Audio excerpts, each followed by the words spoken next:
Bill Gates পৃথিবীর সবথেকে ধনী ব্যক্তি। তাকে একবার এক সাংবাদিক প্রশ্ন করেছিলেন যে আপনার কি মনে হয় এই পৃথিবীতে আপনার থেকেও ধনী কোনো ব্যক্তি আছে? তখন বিল গেটস একটু ভেবে উত্তর দিয়েছিলেন যে হ্যাঁ, একজন আছে, এবং আমি আজীবন চেষ্টা করলেও তার থেকে ধনী হতে পারবো না।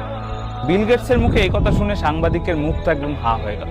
সাংবাদিক অবাক হয়ে জিজ্ঞেস করলেন যে কে সেই ব্যক্তি যার আপনার থেকেও বেশি ধন সম্পত্তি আছে? তখন বিল গেটস একটা গল্প শোনায় সাংবাদিককে। সেই গল্পটা বেশ কিছু বছর আগে। তখন বিল গেটস হয়ে ওঠেনি, অর্থাৎ পৃথিবীর সব থেকে ধনী ব্যক্তি হয়ে ওঠেনি, তাকে পৃথিবীর সবাই চিনত না। তখন সে একজন সাধারণ বিজনেসম্যান, এবং সে কোথাও একটা ট্রাভেল করতে গিয়ে নিউ ইয়র্ক এয়ারপোর্টের সামনে এক খবরের কাগজ বিক্রেতাকে দেখেন, এবং খবরের কাগজ বিক্রেতাকে দেখে তিনি এগিয়ে যান একটা খবরের কাগজ কিনবেন বলে। গিয়ে একটা খবরের কাগজ হাতে নেন। হাতে নিয়ে যখন টাকা দিতে যাবেন, সেই মুহূর্তে বিল গেটস লক্ষ্য করেন যে তার পকেটে খুচরো পয়সা নেই। ভাবা যায় বিল গেটসের কাছে পয়সা নেই। যাই হোক, তো খুচরো পয়সা নেই দেখে উনি খবরের কাগজটা ফিরিয়ে দিতে যান খবরের কাগজওয়ালাকে। কিন্তু খবরের কাগজওয়ালা তখন বলেন যে এটা আমার লাগবে না, তুমি নিয়ে যাও। বলছে না না, আমার কাছে পয়সা নেই। বললো ঠিক আছে, পয়সা লাগবে না, এটা আমার তরফ থেকে তোমার গিফট, তুমি নিয়ে। তো বিল গেটস প্রথমে রাজি না হলেও পরে ওই খবরের কাগজটা নিয়ে নেয়, এবং উনি ওনার ফ্লাইট ধরার জন্য এয়ারপোর্টে ঢুকে যায়। তার বেশ কিছু বছর পর কোইন্সিডেন্টলি আরও একবার নিউ ইয়র্ক এয়ারপোর্টের সামনে বিল গেটস ওই খবরের কাগজ বিক্রেতাকে দেখতে পায়, এবং দেখতে পেয়ে এগিয়ে যায় আরও একটা খবরের কাগজ কিনবে বলে। কিন্তু এবারও খবরের কাগজটা হাতে নিয়ে কোইন্সিডেন্টলি হাত দিয়ে দেখে পকেটে এনাফ পয়সা নেই। তখন উনি খবরের কাগজওয়ালাকে বলেন যে দুঃখিত, এবারও আমার পকেটে পয়সা নেই। তখন বিল গেটস খবরের কাগজটা আবার রেখে দিতে যান, কিন্তু খবরের কাগজওয়ালা বলেন যে এটা তুমি নিয়ে যাও। বিল গেটস বলে যে না না, এটা আমার পক্ষে গ্রহণ করা অসম্ভব। বলছে এটা তুমি নিয়ে যাও, কোনো চিন্তা করো না, আমি আমার লাভের অংশ থেকে এটা দিয়ে দেবো, আমার কোনো ক্ষতি হবে না। তো বিল গেটস একটা না না এই করে খবরের কাগজটা নিয়েই নেয়, এবং আবার ফ্লাইট ধরতে চলে যায়। তারপর কেটে যায় প্রায় 15টি বছর।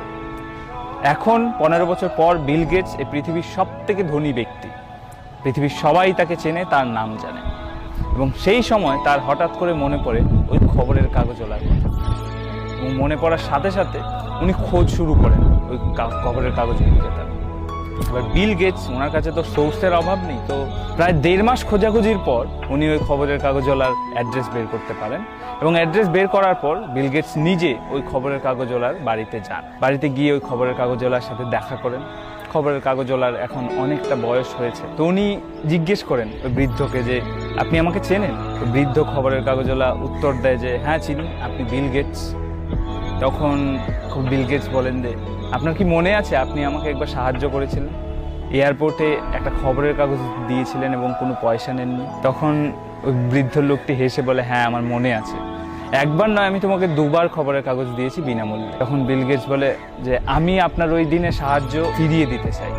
তখন ওই বুড়ো লোকটি হেসে ফেলে, সে বলে যে তুমি কি ভাবছো, আমি সেদিন তোমাকে যে সাহায্যটা করেছিলাম আর আজ তুমি এখানে এসে আমাকে যে সাহায্যটা করবে সেটা কি সমান? বিল গেটস বলল কেন নয়?